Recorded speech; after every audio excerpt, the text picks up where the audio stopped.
Bem-vindos a Inteligências Lúdicas, meu nome é Rodrigo Manique e estou aqui com um convidado super especial, o designer Tony Fanchi. Por quê?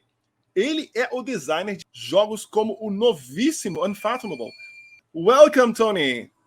Good to have you here. Thank you for having me. So, Tony, I'm very pleased to at last having this conversation. You are responsible for games that people blowing people's minds, if I may say. Tell me, so let's begin. Do you remember your early gaming experience? Yeah, I do. So I grew up playing games like Monopoly and Chutes and Ladders and things like that when I was a kid. When I became a teenager in the 90s, it was the boom era for customizable card games, and I really got into those for my high school years. I was playing a lot of Star Wars and Star Trek CCGs from Decipher. When I got into college, I kind of set tabletop gaming aside. I still gamed doing like video games and things. And then in the probably around 2008, 2010, I got back into board gaming with my wife. We played games like Pandemic and Stone Age and Ticket to Ride were some of the games that got us back into the hobby. And I've been playing board games nonstop since. Nice. Cool. And when did you realize you were a game designer?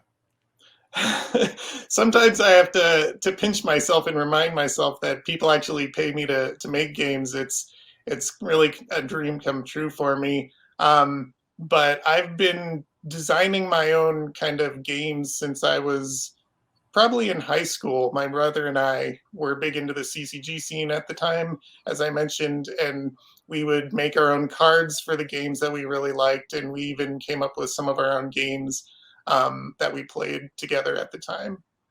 So I've been doing that off and on for most of my life. Well, so you are natural then. So well, it's definitely a thing that you learn through doing, and so I've just been doing it a long time, and I feel like I've taken a lot of lessons to heart from all that experience. Nice. And so you started creating your own games, and so you probably have a creative process. Could you tell us where does it start? From the mechanic, from the theme, or maybe a dream you had? It's a little bit of everything, and I think it varies depending on the project. Um, I feel like I come at it from a little bit from both directions. I'd say if I had to pick one, I tend to come at it more from a theme first perspective, where I come up with ideas for what I want the game to say and what I want it to, the story I want it to tell, and then I built mechanics on top of that. But usually there comes a point where once I've got kind of the start of the design ready, I go back and look at what areas of the game design mechanics are kind of being underserved right now, or could use a boost, or could have more light shown on them. And so I might design some components specifically with those mechanics in mind. But I'd say that at the top, it's generally a theme first design for me. And now, as I can see, how was to work on famous franchises such as Runebound, Mansions of Madness, Star Wars? Yeah, I've been really lucky to work on a bunch of different franchises since I joined Fantasy Flight. Tyrants of Lothal, Heart of the Empire were a couple of my first projects when I joined, working on Imperial Assault, working on Outer Rim for Star Wars, working on the Unbreakable Bonds expansion for Runebound, the Streets of Arkham expansion for Mansions of Madness. I've been really lucky to work on such a wide variety of genres, and I'd have to say, as much as I love Fantasy Flight's IPs, it's probably the most exciting thing for me was just getting to work in the Star Wars IP and getting to have some little impact on what that IP is and what exists in that universe. You have succeeded in all of them. Thank you. In Brazil, the game industry is growing every year, year by year. And Mm-hmm. 7 years ago, we had to import our games. Fortunately, now the companies are bringing. We have to import here. For example, the reel, it's $1 per 6 reels, so they are pretty expensive. Even though with expensive, people buy and buy because some games hasn't been released in Brazil, so they buy. And you can see here. So and now Unfathomable, maybe very soon. And now let's go to Unfathomable. How did the idea for this game come to? Because we had the Battlestar Galactica before, right? Mm-hmm. And how did the idea come to this new game? Well, Battlestar Galactica has been a very popular game of ours for a long time, but it's also been out of print for a long time. And so we were wondering how we can bring this game back to the audience who are clamoring to play it but can't find a copy because it's really expensive to buy secondhand copies these days. And so we decided that it would be a good idea to retheme it, since the Battlestar Galactica franchise, as much as I love it, is rather old at this time, and we no longer have the license. So we decided to put one of our own spins on it. And there were a couple of different directions we could have gone. We could have stayed with another space opera and put it in our Twilight Imperium universe.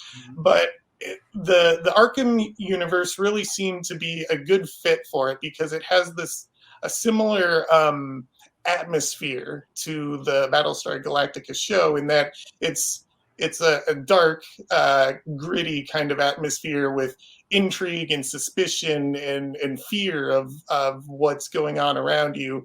And so we felt that would be a great fit for putting putting on the Battlestar Galactica mechanics. Wow, that's interesting. I because I love Battlestar Galactica. You feel in the show, but there's someone who didn't see the story, doesn't know the character. Okay, they will like the game, but this one, they are common people. They are in the ship traveling. Yeah, exactly. Yeah, and putting it in a real world environment, I think, makes it easier for people who aren't a fan of sci-fi or this particular show to really be able to easily grasp onto. The idea that we're on a cruise ship and there are monsters attacking it is something that everybody can jump into really easily and feel like they can put themselves in the shoes of the people on this ship. Well, and so this game has horror, suspense elements. How was it to develop the ideas and blend them with the mechanics? Of course, I know there are some differences between BSG and this one, right? Some are a little bit more streamlined, should I say? Yeah, so it's tough taking a beloved game like BSG and putting a new spin on it, but kind of some of the things I had looked at when I first started on the project were, what were the best elements of Battlestar Galactica and how can we keep them in the game and reinterpret them to work with the new theme. For instance, in Battlestar Galactica, the ship is jumping through space, which obviously is not going to work in a real world context. So I took the idea of the jump track from Battlestar and split it in two. You now have your travel track and your ritual track, which do kind of the two different elements that the jump track in BSG did, but do them in a way that makes sense in the current setting. Okay. Nice. And how long did you work on this game to make it ready? Oh, let's see. I believe I started on it around November of 2019, and I was basically done with my part of it 1 year later. Like November 2020 was just about the time when I was completely hands off. It was in production's hands at that point. Because one of the best parts that this game is bringing us is it's not a short game, right? It's not a half an hour, 1 hour, almost a party game, which they're good as well. Right. That's something that I really like, is you have your character and then you build trust with the others. Exactly. Yeah. That's one of the strengths of Battlestar is that it's a long form game. You really get invested in your character, and you really have time to build trust, like you said, with your fellow players at the table, which makes those moments when you get to stab them in the back all the more delicious. And so I think in a shorter game, I think the game would lose a bit of that punchiness, of that tension, of those great moments where you're like, you thought I was good. Now I'm gonna make your life miserable. Yeah, and because you have created a game that it's not only mechanic, but also each player will bring his skills as a player to deceive, to lure the other ones, Mm-hmm. and it's amazing. One thing that I remember, because why I am asking these questions, because some people in Brazil, they were very sad they couldn't have I have my BSG here with the three expansions, Mm-hmm. and I really like it. And this game will for sure be on my shelf here as well. Awesome. And for example, when you start as a silent, one person starts as a silent, but in the middle of the game, the others come like a wake up, like the final five. They oops, so Mm-hmm. they. How did you make this game? You did something different, right? So the loyalty system is very similar in Unfathomable. Everybody gets one loyalty card to start the game. Then you play about half of the game with one loyalty card and deal the rest out once you get to the halfway point, which I think is a brilliant element of the original design that Corey did, because you start out wondering if Mhm. there are any traitors. You don't know that there's a traitor yet, but that question in your mind is always at the back of your mind. Why did they do that? Did they not understand what was going to happen with that? Did they really think that was the best way to go, or are they actually a traitor? And so I think the element of not even having a traitor, but everybody being suspicious of each other is brilliant. And then when you get to the halfway point, you know that there's going to be a certain number of traitors out there, and it's just determining who they are and how to deal with them when they inevitably betray you.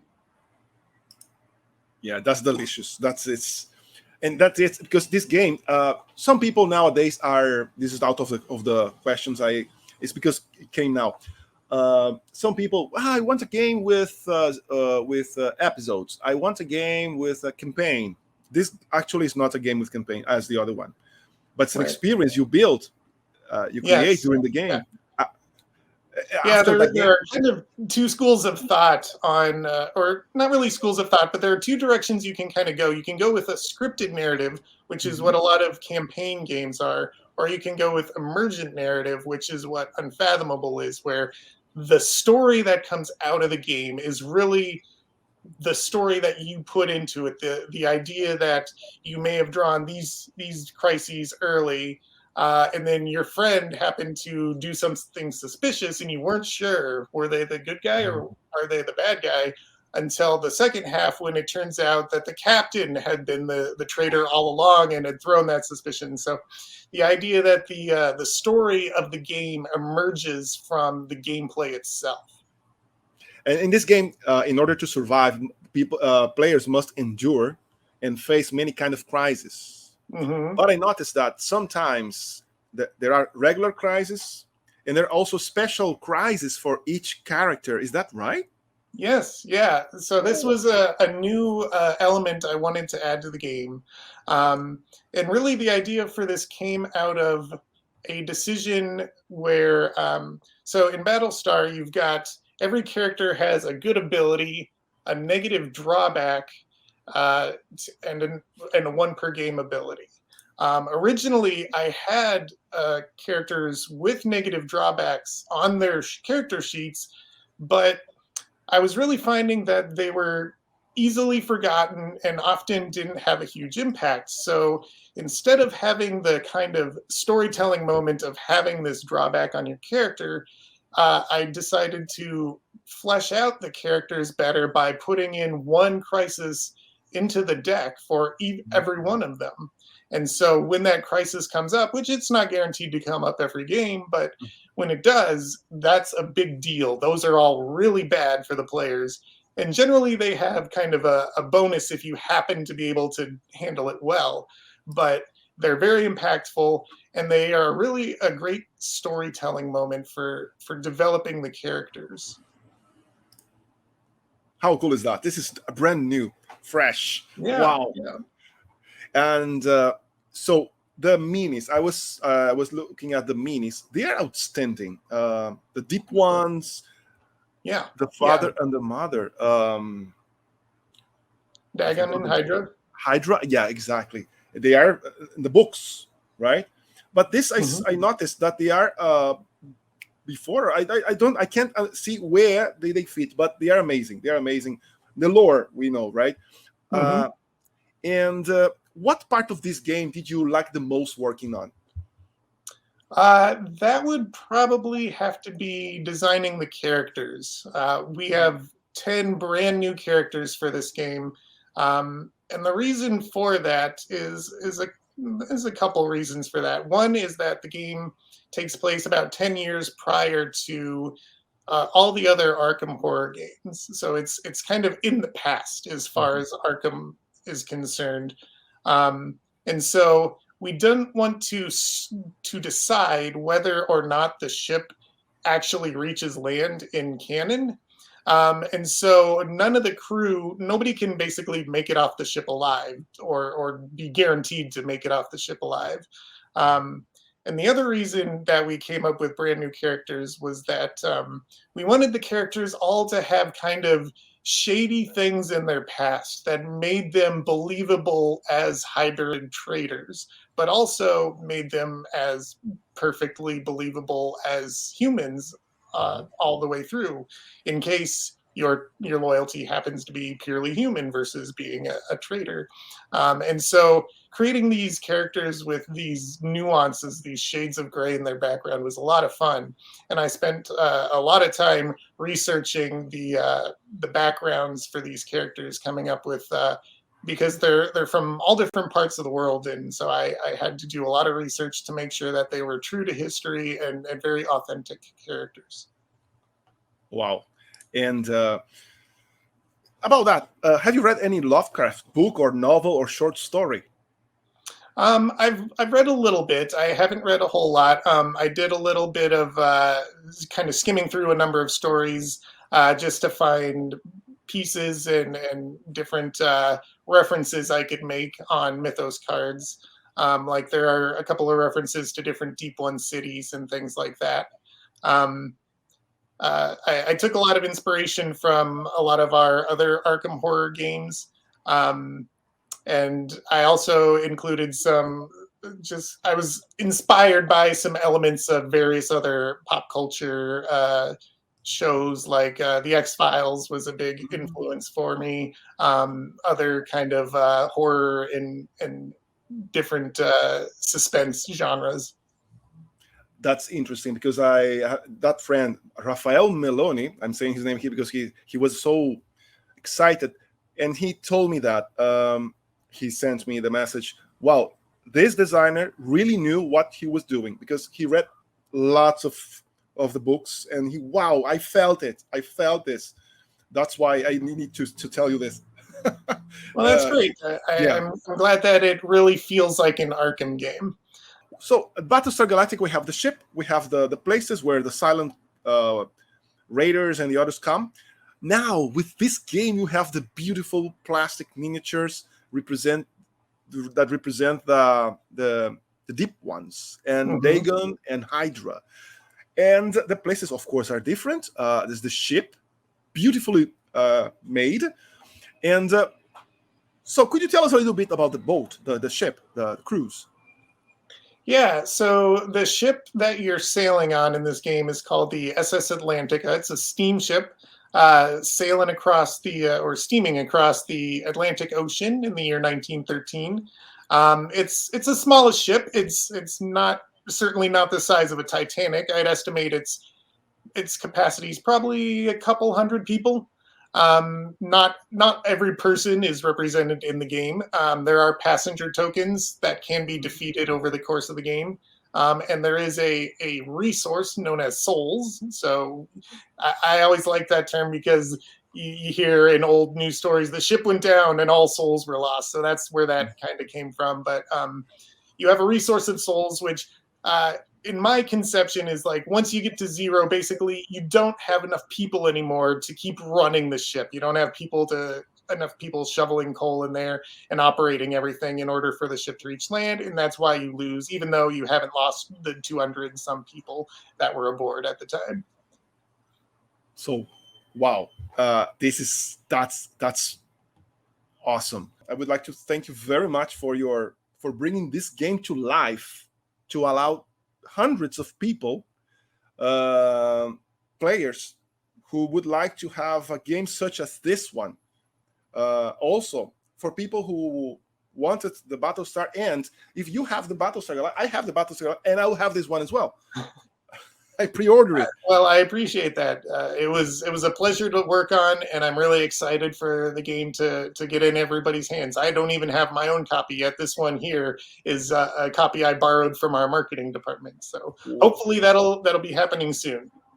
Oh, nice. Yes, and in Brazil, we are waiting for the release of this game. I hope soon, because this pandemic is not over yet, so it takes a little bit longer than supposed to be, right? Thank you for sharing, to have the opportunity to buy this game. We are buying this game, the incredible experience, and that will make people have their own experiences, create their own stories.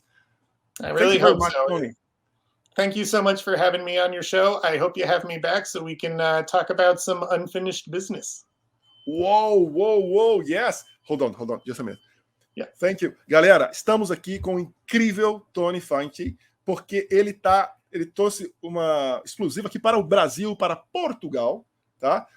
E falando sobre o seu novo lançamento, tá? Unfathomable, que vamos ver se ele vai sair em português, o mesmo nome, e espanhol também.